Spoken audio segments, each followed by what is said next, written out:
could have been his century. As for now, he's has moved on by one.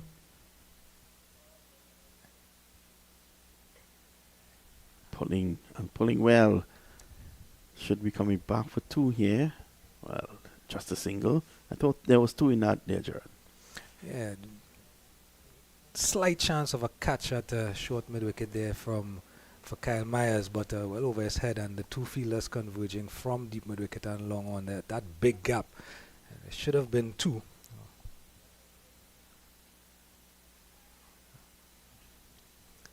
Still a little bit down leg side from Leacock. Much better length than the two previous deliveries, but just straying and allowing Graves to get inside the line of the ball and tuck it down to that vacant fine leg region. And he seems really gassed. There's Justin Graves. I heard Liam mention that this is just a testament to the character of the gentleman, the mental fortitude, the fitness. He has shown a lot of good qualities. It's back again. It's a single, and that's it. Century there for Graves. Back-to-back centuries. And there comes the celebration. I think that celebration tells me that he's locking out the noise, Gerard. 123 balls and 8 fours. A strike rate of 81.30. Yeah, it came at a very good click. And even from that first power play when he came in to open with Louis, you can see that he meant business, and he definitely looked throughout his innings like a man in form. Back-to-back centuries, testament to that. Milton is back. He's punching. He's looking for two here. Can't get it. I think that century has woken up Justin Graves, because he was running that first one really hard. Yeah, I think now he's going to look to push further. There it is. There's the century celebration coming up. I think if you throw your mind back to Super50 2023, Justin Graves was a second leading run scorer in the tournament, so he's just carried on from where he left off last year. He was second leading run scorer in the tournament to Darren Michael Bravo. And he was actually injured to the end of that tournament because he missed the finals against Trinidad and Tobago last year. And end of the 43rd, it's 217 for 2.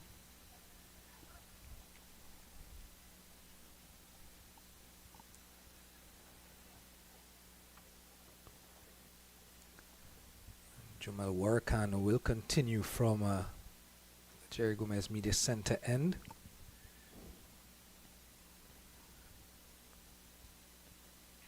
I mentioned in the last over that they may get in and around 260. Do you think this 260 might be enough on this track? Well, it's a good track, and Barbados has a powerful batting lineup. So they'll want to get as much as they could here. I think looking to probably push on to about 280s, back and pulling, not really getting hold of this. Now remember, there's one guy sitting in the pavilion there called Jimbo Cornwall, and if he comes in here and plays a cameo, they could get up to 280. At one point, they seem sure to get to 300, in fact. So there's been good control bowling through power play 2 from Barbados that's held them back a bit.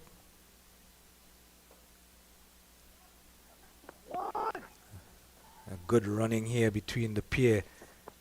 Hamilton with soft hands, putting it into that mid-wicket gap. Two fielders converging from the boundary. Can't prevent those 2 runs. And again, I draw your attention to Justin Graves. I think the century, now that it's off of his back, he's got there. Good, I've gotten the century. He seems reinvigorated. There's Justin Graves.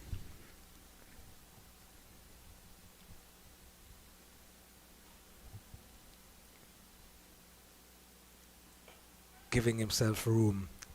Good hand, good stop. The extra cover. In fact, he's caught.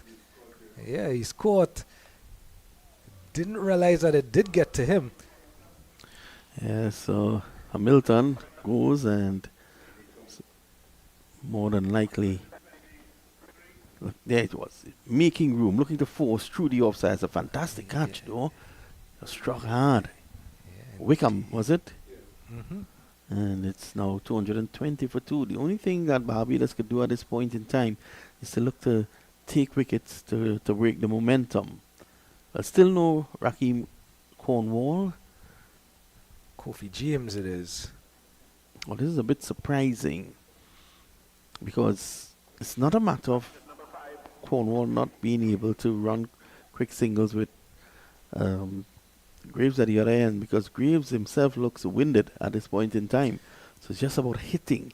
They have wickets in hand. I'm very surprised. Jimbo Cornwall has just walked across to the front of the pavilion there, and I think he's now padding up.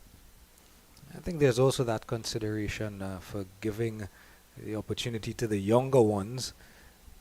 It's definitely a wonderful catch from Kevin Wickham. Gave himself some room to Hamilton, hit it with some venom, looking for that extra cover gap. Couldn't beat Wickham on that occasion. I think possibly just the consideration of giving Kofi James that opportunity to get much time in. Good here from Warakan, right on a line and a length, and you mentioned that in his last over, he has a knack for just picking up wickets, does Jamil Warakan.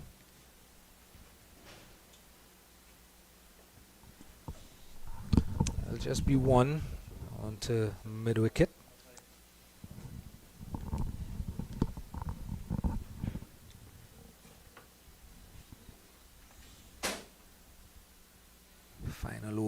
Final delivery in his penultimate over, Jamil Warakan, 3 wickets on the day.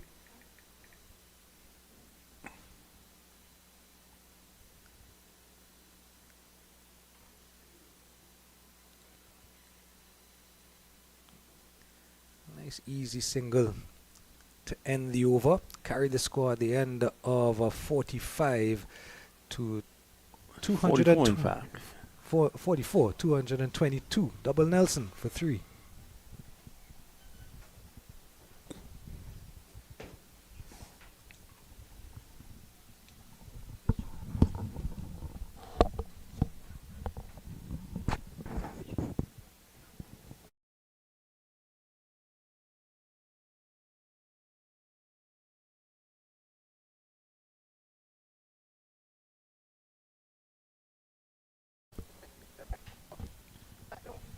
See, young Javed Leacock from the pavilion end.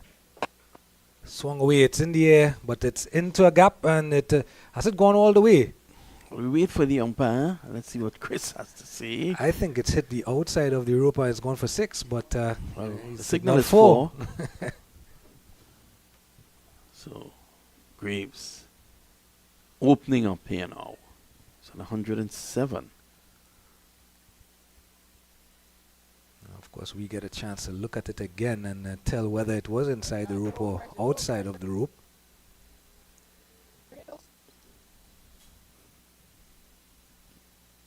Well, the fielder quickly signaled that it was a 4. Sammy's back forcing it away. They should be looking for 2 here.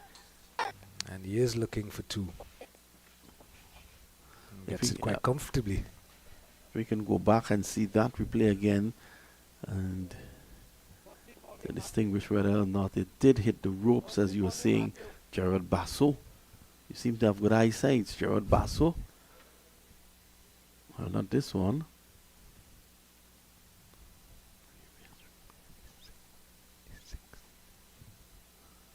So director Mr. Passad is working on that.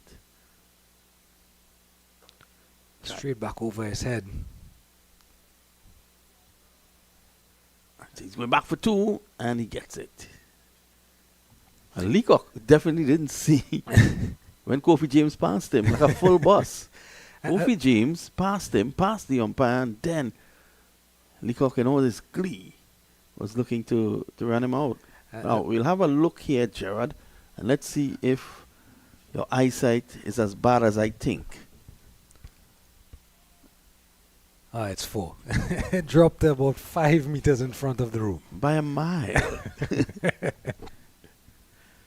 That's good old 20/30 vision for you. Well, I think looking at James and Graves here, you mentioned in the previous over about whether Raheem Cornwall would be able to execute running these type of runs here with Graves, and I think that may really have been the consideration as well, because James has been switched on running between the wickets since he's come in. Leacock on for 37 in his 8. Hasn't bowled badly, has he? No, he's not bowled too bad at all. Hasn't got the wickets to show for it yet, though. Sometimes as bowlers that tends to happen. You bowl